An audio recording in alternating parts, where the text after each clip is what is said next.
Hey y'all, it's me, Peyton. So, how are y'all? I wanted to know where it is you are from, and if you could drop it in the comments, I would love that. So, I wanted to talk to y'all tonight about the 3 A's of team building. So, like the AAA system of team building. And that is assignment, accountability, and acknowledge. So, when you first bring on a new teammate, I always say give them an assignment. I ask a lot of questions that helps me identify who exactly they are and what exactly type of person they are. And that way it helps me speak their language when dealing with the different personality types. That is a whole separate training, but there are different personality types out there. So I like to identify who I am speaking to. So, I mean, let's put it into an example for your business. So someone joined your team, yay. So I like to give people an assignment right off the bat.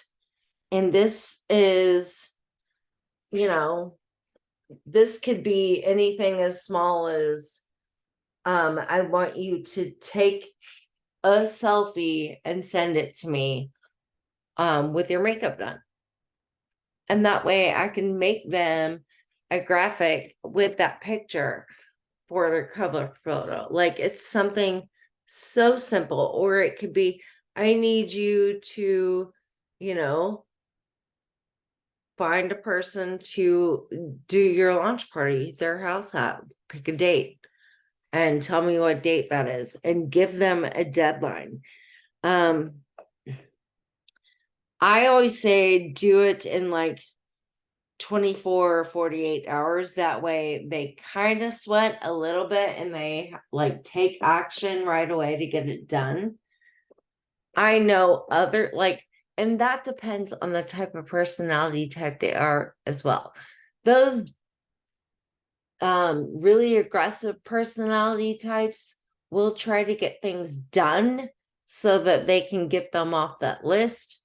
And the people who love to have fun will get it done as well so that they can move on to something that is more fun.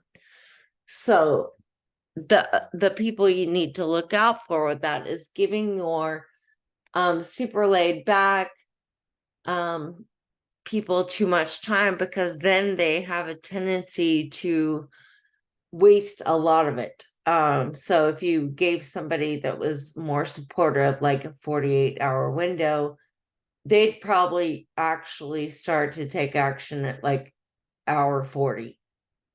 So they would have been better off with a shorter window in the very beginning.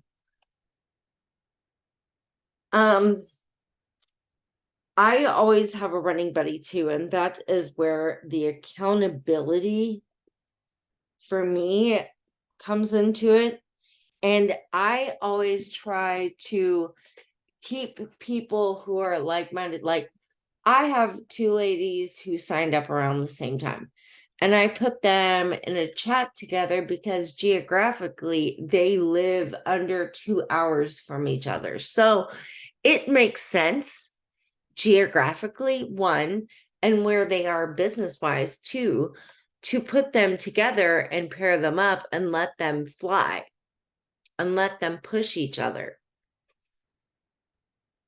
So I know how good an accountability buddy works for me. And I try to duplicate that by giving that as it's already since, like, here you go. I also do it with like-minded people.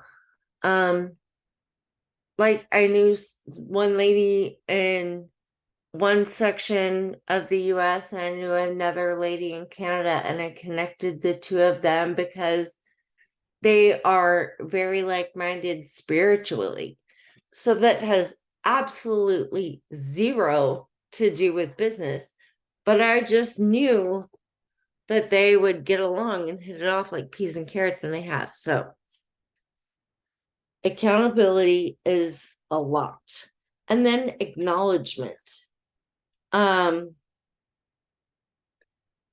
I always say that's the final step, and that's acknowledge them in front of others. Celebrate the completion of something. In my company, we have this thing like a qualified order. So whenever someone makes their first qualified order, I have a graphic that I made and I snag a photo of them and I congratulate them on our team page because I want the world to know. And I usually also congratulate them in my stories because I, again, want the world to know that, Susie Q is amazing. It's like massive shout out to Susie Q. She just, completed her first assignment, or she messaged her, or her and her running buddy just did this. So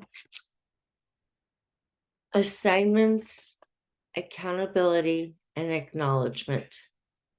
They are the three things that have really, really, really built business.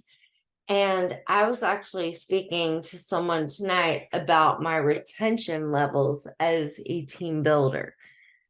And I have had a lot of distributors come back lately that used to be part of our team and that weren't anymore and are again and chose me a second time. And that to me is huge because I know retention is crazy.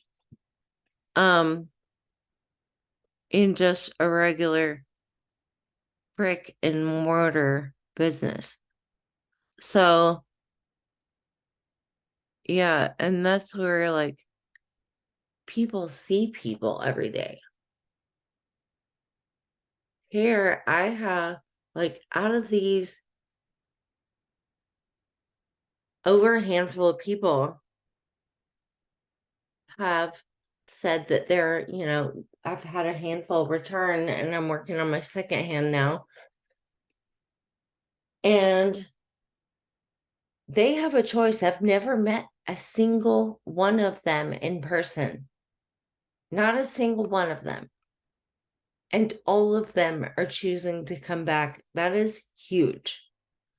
Because that not only says I'm doing a good job as a leader, but when I do things to pay it forward to them and give them little assignments and acknowledgement and accountability buddies, it speaks to them. And I take the time to learn how to speak their language. A lot of people don't. And I am telling you, that is 85% of the battle, y'all. 85%. So in the beginning, when I first started building a team, I always just went for whoever, and whoever had a pulse, you were fair game. All right. If you had a beating heart, I had an opportunity. And now I look at it more as I am not going to recruit someone onto my team that I would not want to share a bed with. Because let me tell you, there have been people in the past that I would never share a room with. And it's okay. Because there are people out there that would share rooms with them gladly. I just don't happen to like be that person. And that's okay. So find your people And learn to speak your people's language, because just because they're your people, they may have a different personality type. And you want that. You don't want a whole team full of anything. Those fun people, they'd have a lot of fun at events. Nothing would ever get done. Nothing. Those very aggressive, bossy people would just be fighting over who was going to be the boss.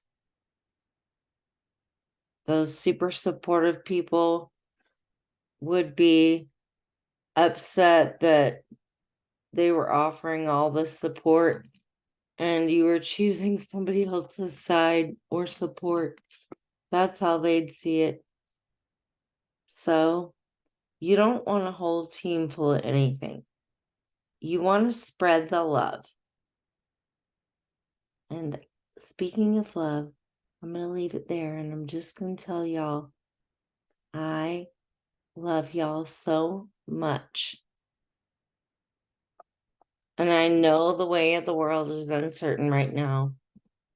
But if people can choose to hate people for no reason at all, then you can choose to love people for no reason at all. So I challenge y'all. Love someone for no reason.